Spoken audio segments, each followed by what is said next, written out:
morning and welcome to Your Right to Know by the Fitchburg Republican City Committee. My name is Mary Lotze and I will be your co-host for this evening's show.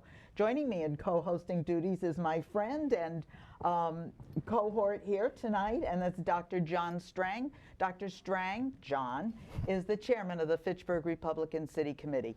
Tonight we have an extremely interesting show and hopefully very enlightening to our viewers. One thing you don't see too much in Massachusetts, we know you don't see many Republicans in Massachusetts, but one thing you really don't see in Massachusetts in abundance is conservative young people. And so tonight we're going to interview two young conservatives. I will ask in the part of the show what your party is. If you prefer not to say that, that's perfectly fine that you don't say it. So I'd like to introduce Zaylie Zufelt and Gabriel Rudd. Welcome to the show, Zaylie and Gabriel. Hi. Yes, thank you so much for having us. We really appreciate it. I know we asked you at the last minute because I had met you for the first time at Chris Ann Hall's wonderful class on the Constitution, on the U.S. Constitution. And I didn't actually meet you. I was introduced to you as part of the group. Mm-hmm. And I told John afterwards I was pretty amazed that we would have two young people who stood up very proudly as conservatives. Yes, absolutely. In Massachusetts. We've had experience with young people before, and they have a lot of conservative thoughts, but then they start waxing and waning. The sort of the public makes a little bit of changes in their thinking patterns. So it'll be very interesting to talk to both of you tonight. And I think our viewership will really enjoy that. So John, why don't you sort of take it away and open up? Okay, well, as a way to set the stage for our discussion, tell us about yourselves. I guess we can start with you, Zaylie. Where are you from? Where did you attend school, and so on? Yes, so my name is Zaylie. I am from Townsend, Massachusetts. I'm a Republican conservative, and I recently graduated from the Rivers School of Government in Tampa, Florida. Okay, now several of us got to know your name when you were introduced at the Chris Ann Hall seminar on the U.S. Constitution that many in the area attended in April. We had a really good turnout at that event. Oh yeah, that was excellent. Good. You're a recent graduate from the U.S. Constitution program. Tell us more about your education and why you chose to learn about the Constitution. So I originally went down there actually for the Bible school, which Gabriel graduated from. And then once I was down there, I saw that they had a school of government, and I was so amazed because you don't often see a lot of churches involved in government. A lot of churches stay far away from politics. I was going to say that's almost an opposite of what you think. It's purposely church and state, and keeping them separate. Mm-hmm. So that's what a lot of people think. So I was so excited when I saw that down there because I was always interested in politics and government, and I thought, like, wow, I thought this is so amazing that there's godly people and they're raising up other godly leaders. So I really wanted to be a part of it, and you obviously see the need, like you said, for young people and godly conservatives, especially up here in Massachusetts. So I was really excited, and I wanted to be a part of it down there. Mm-hmm. So you got a full scholarship, I understand, for this. Is that right? So it was actually a partial scholarship. That's as much as you can get for the School of Government. I think it's because they want people to value the education that they're getting. And it's state-of-the-art education, really.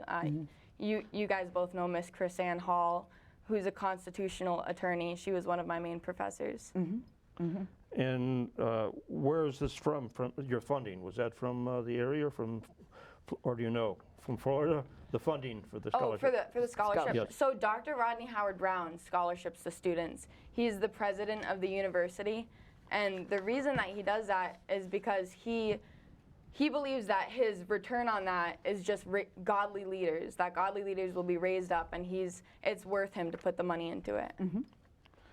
Okay, the Constitution, as we know, is our founding document of the nation, but many people, we think that many of them, particularly on the left side of the political spectrum, want to ignore its principles. We have a constant erosion of the First Amendment. and our rights of freedom of speech, freedom to assemble. We've witnessed this particularly in the last few years. And among the most frequently attacked by certain people on the left, certainly the Second Amendment about our right to bear arms has been criticized and challenged. During the COVID period, the 14th Amendment was also challenged, where the government was also subject to discussion because the government was forcing and coercing citizens to get vaccinated. And that was certainly in violation, as many of us saw it, of our rights by the Constitution.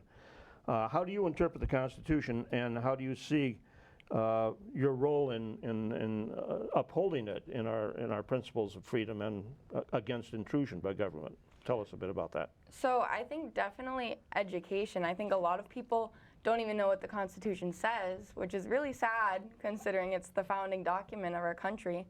Our pastor in Florida, Dr. Rodney Howard-Browne, who's the head of the university, actually got arrested for keeping the church open. And then Miss Chrisanne Hall defended him. All the charges were dropped because it was unconstitutional of them to go onto his private property and shut the church down.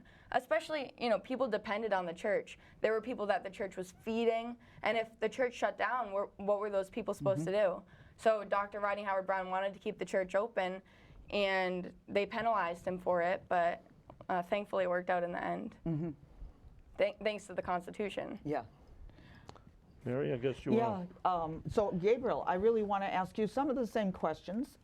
You met Zaylie, I understand, in the same school, but you had a little bit of a different focus on your education when you were down there. So tell us a little bit about yourself. Now, where are you from, and what was your education? Yeah, so initially I was from Moorhead, Minnesota, and then I decided to leave school, dropped out of high school, and I went to the River Tampa Bay Bible College down at Pastor Rodney's church, and I got a ministerial arts degree. I got my associates there, and then I moved up here, and I ended up starting a company here out of Fitchburg called GCR Painting, and so that's what I'm doing now. So you're an entrepreneur. Yes, ma'am. So now let me ask you this. What do both of you do with this education? What is the kind of thing that you're looking for as you see in your future? Because I understand you are just moving to Fitchburg. Now you live in Townsend, but you are just moving to Fitchburg. Yeah.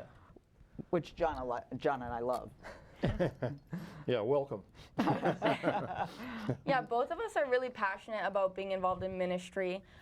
We want to, you know, get people saved, tell them about Jesus, and then we're very passionate about getting the church involved in government, because I feel like the church has been lied to for so many years that they have no place in government, and I think that's why there's not a lot of young conservatives around, because they don't know that they're supposed to be involved, that it's godly and biblical for them to be involved.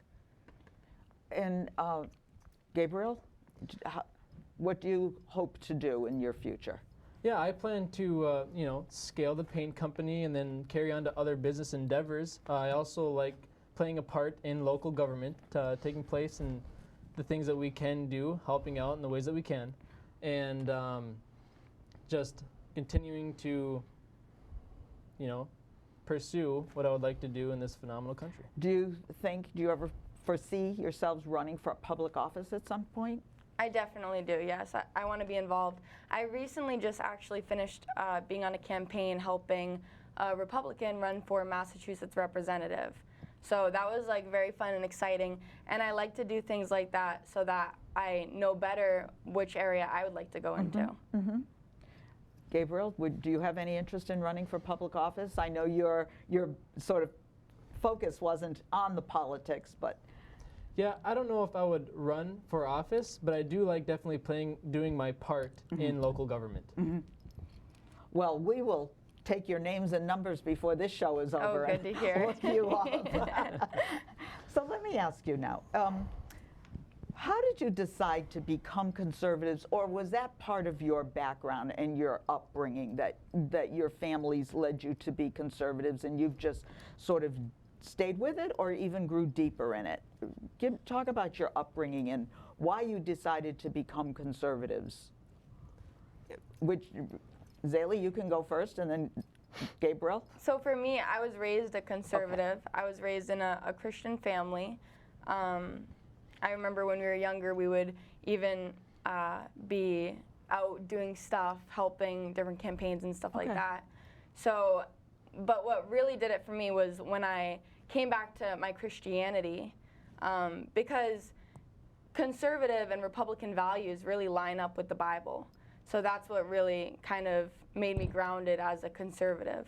I want to ask you about that before we go to Gabriel. What do you mean by that conservative and Republican values sort of line up with the Bible? How do you see that? Explain that a little more. Well, like even like capitalism and the free market, the Bible teaches us that we should be working hard. There's a parable in the Bible about talents and producing more for yourself and working hard. And then, of course, you know, things like social issues like abortion and gay marriage and stuff. I believe that conservatives and Republicans typically align more conservative, you know, like the Bible, like my biblical values and morals. Gabriel, what about you now? How do you look at the sort of the Constitution and look at your conservative values, and where did your values come from? Were you raised in a similar conservative home, or? Yeah, so my parents were conservative, and some of my siblings as well were, and I grew up in that type of family. I started at the age of 15 in the trades as an apprentice, and so I was taught from a young age to work hard to get what you would like to have. Yeah. Things weren't just handed to you. Yes. No. And then you went from, where did you say, Minnesota all the way to Florida? Yes, ma'am. Yep, Tampa, Florida. How did you manage to do that? I mean, It was probably in winter, right? yeah, probably. That was probably the deciding factor. Yeah, well, I just told I told my parents, I said, hey, I feel like I'm supposed to go to Bible college, get an understanding so that when I do have businesses and whatnot, I always keep my faith. And I just packed up my Mustang and I moved down there. Interesting. Is that hard to do, or is it something you see hard to do?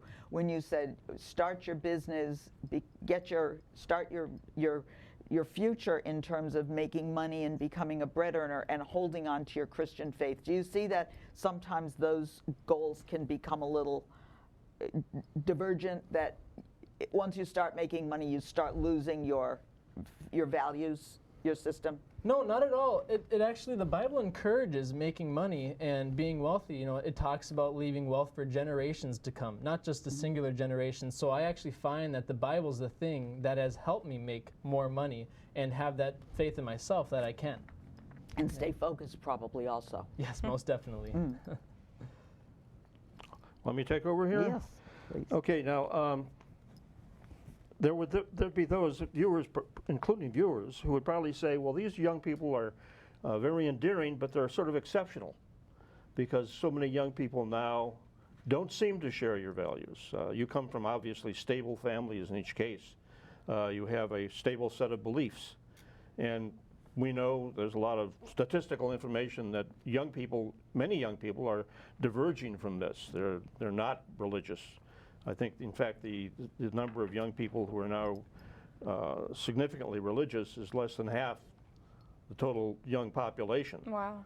So, of course, you know, a viewer who comes from that perception might say, well, what about those who don't share your views? You know, how do you go with them? How do you deal with them?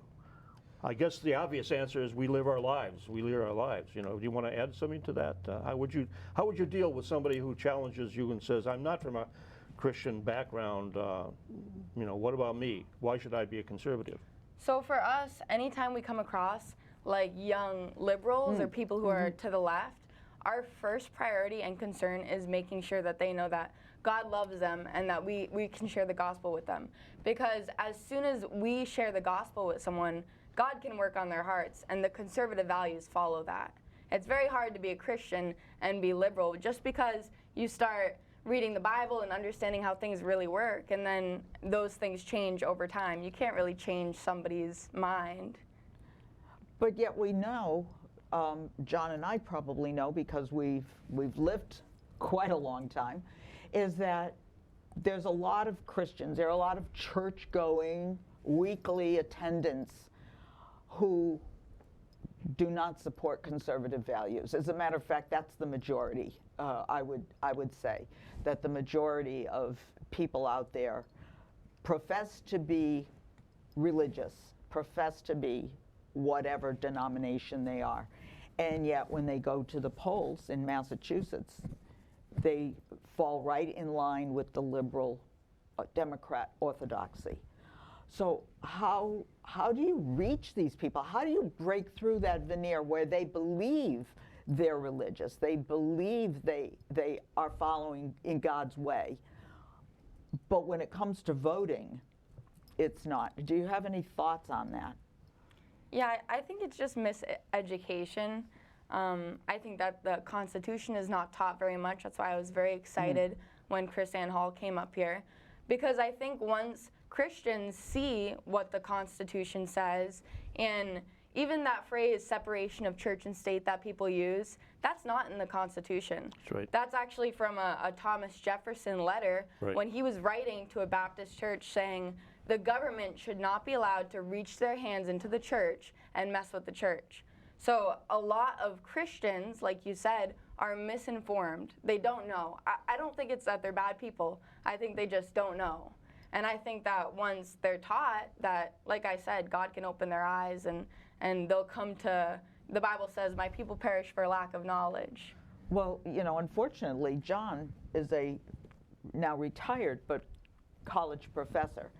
And so he has a lot of knowledge and background in working with young people in the education system especially. But one of the things we frequently talked about is the fact that in schools there is no, what we went through, history, civics, social science, social, what we used to call it, problems of a democracy. It used to be a course that we would take, POD. And this isn't taught in our schools. And so you've got this whole education system that's producing people who know nothing about politics. Yes. They know nothing about the Constitution.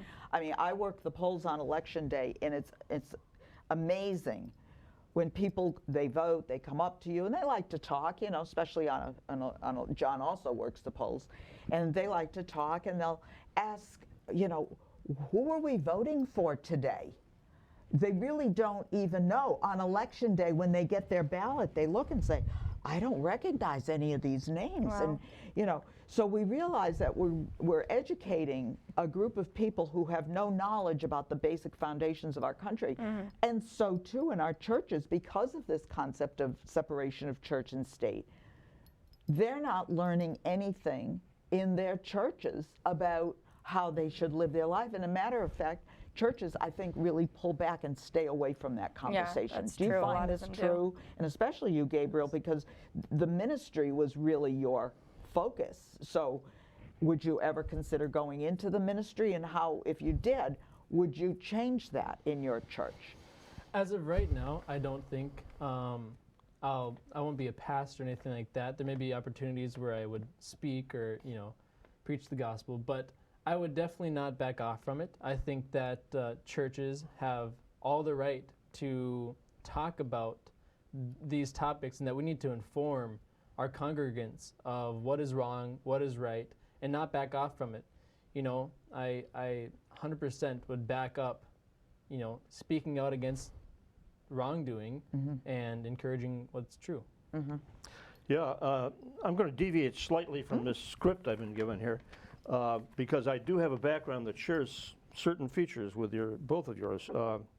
I taught philosophy, and as a teacher, I was appalled at the poor preparation of the young students in basics. And this meant both reading, writing, communication in general, and also their knowledge of our history and civics. But to take up on something you alluded to, that is it was you, Zaylie, I guess, who alluded to the fact that was it Jefferson, or Jefferson was the one who actually in a letter enunciated this phrase, this historically significant phrase, separation of church and state. It's true, there is nothing in the Constitution that states that. But the Constitution was composed by men who had read John Locke. His treatises on government were the basic philosophical foundation for the founders of the writers of the Constitution, the founders, founding fathers in general. And Locke, in the first treatise, emphasizes the significance of religion. In the second treatise, he doesn't go into this. So it's true that he assumed, the founding fathers assumed, that the successful constitutional republic would be made up of people who believed, had faith. Wow. And this is certainly not taught anymore. No, it's not. Because the opposite is taught. Exactly, the opposite is taught, because essentially the teaching of these matters has been taken over by figures of the left. This is throughout our educational system, certainly at the college level. This actually, for me, it brings back into focus a sort of fundamental problem.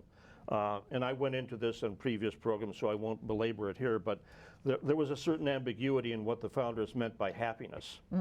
Because they didn't spill this out. They left it to individual choice, essentially, and the assumption was that it meant simply wealth accrual. Wow. And those who are opposed to capitalism draw from this, well, that's a mistake. We should focus, like Obama wanted to focus, on filling the needs of people who aren't lucky enough to be able to make money. And of course, as Gabriel has suggested, it's not a matter of luck, it's a matter of will.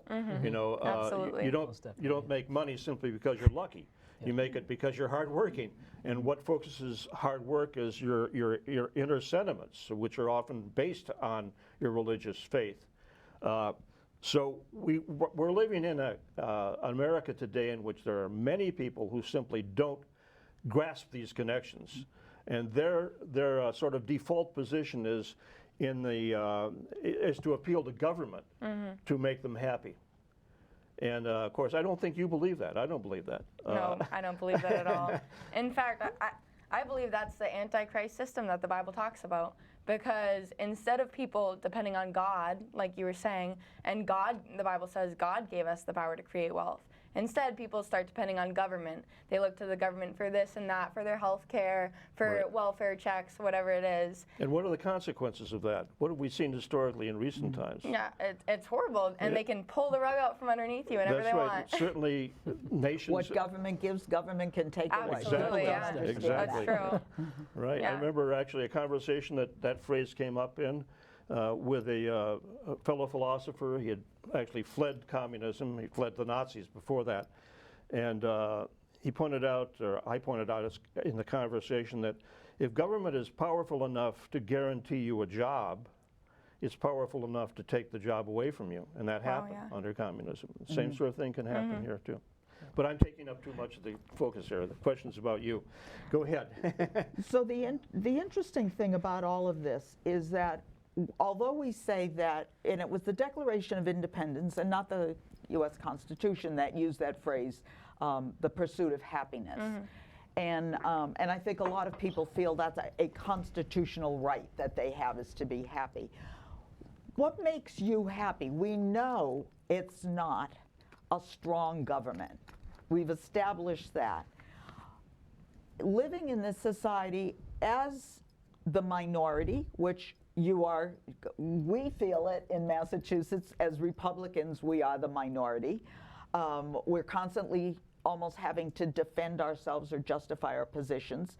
I could use the term maybe a double minority, because not only are you Republicans, but you're conservatives, and you're Christian conservatives.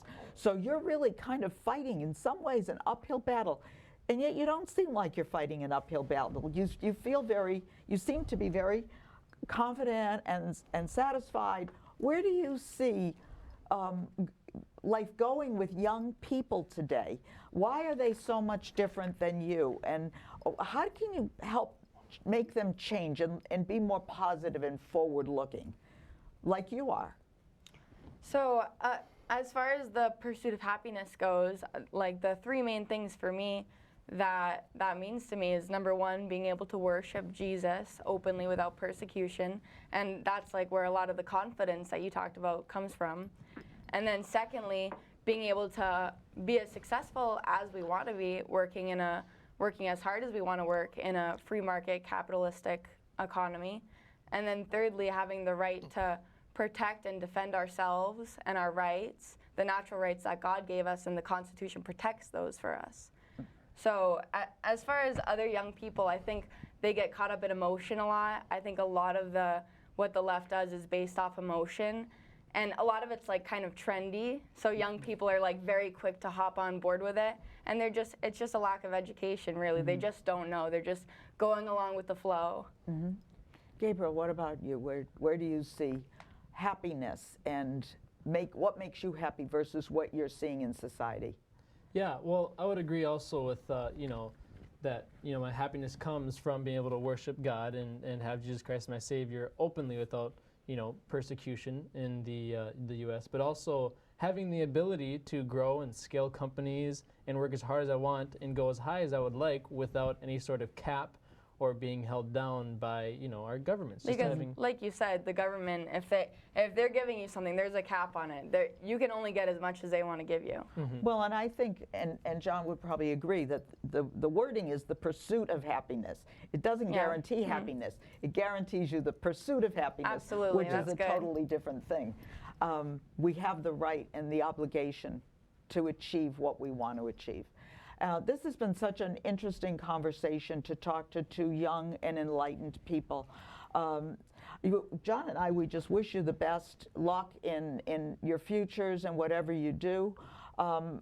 You're just moving to Fitchburg, and you are pursuing a career in what? In the ministry with politics? In the ministry. I work in business right now with my family. Oh, okay. Yeah. And then, yes, I would definitely like to run for office and be in the ministry as well. I would love to see somebody that works to unite religion and politics. Absolutely. And the institutional religions and politics, because I personally, from my perspective, think that's very much lacking in our society today. And we thank you both, Zaylie and Gabriel, for sitting in with Your Right to Know. And John, thank you for sort of pitching into sitting with me tonight as my friend. And we, the Fitchburg Republican City Committee, we really want you to consider the thoughts of becoming a Republican, or at least learning more about conservatism. We believe that the GOP in Massachusetts, or in the GOP in general, stands for growth, opportunity, and prosperity for all people. And we always stand for freedom. Thank you very much for sitting in with us tonight. More information, you can always join us at our monthly meetings, the second Thursday of every month, 7 p.m. at the British American Club. Thank you and good night. America, we stand for freedom. So let us all use values that preserves our rights and goes forth in power and might, that reflects our values and preserves our rights and goes forth in power